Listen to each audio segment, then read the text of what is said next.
Why being delusional can actually work. Every person you've ever admired, the ones who built something real, got called delusional first. Not later. First. Before there was any proof, before anyone else could see it, someone looked them dead in the eye and said, "You're not being realistic." And here's the part that should mess with your head a little. They heard that and did it anyway.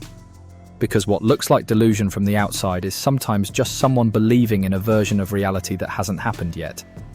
And once you understand that difference, you'll never hear the word unrealistic the same way again. So let's actually get into why this works, because it's not magic, it's mechanics. When you genuinely believe something before it's true, your brain doesn't just sit there and hope. It starts acting like that belief is already real. You take the awkward first step you'd normally talk yourself out of. You stay in the room a little longer than logic says you should. You keep showing up to something that hasn't paid off yet, because in your head, it already has. You're just waiting for the world to catch up.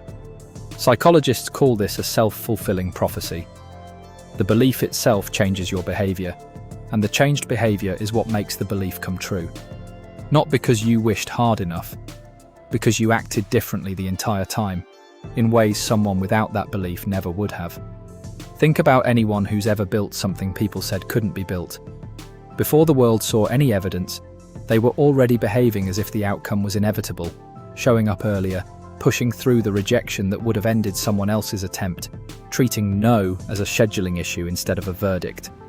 From the outside, that looked irrational.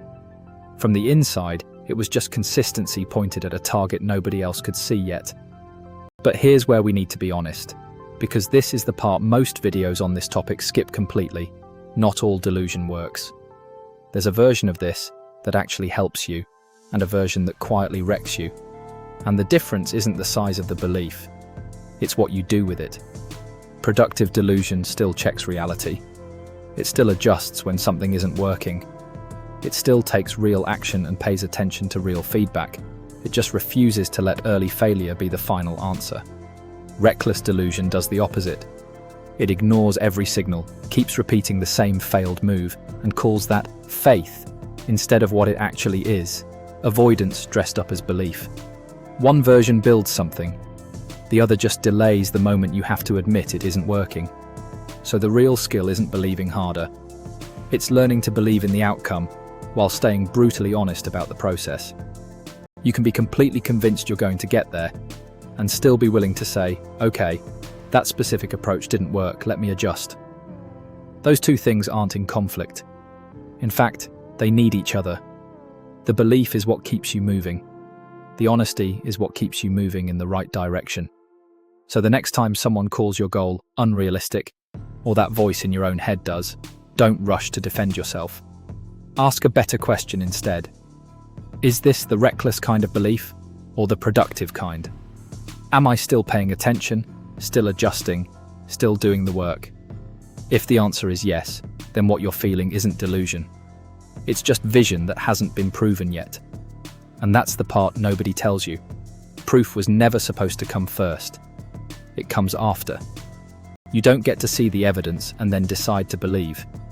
You believe, you act like it's already true, and the evidence shows up because of what that belief made you do. So go ahead and be a little delusional. Just make sure it's the kind that shows up, adjusts, and keeps going. Because that's not a character flaw. That's how almost everything worth building got built.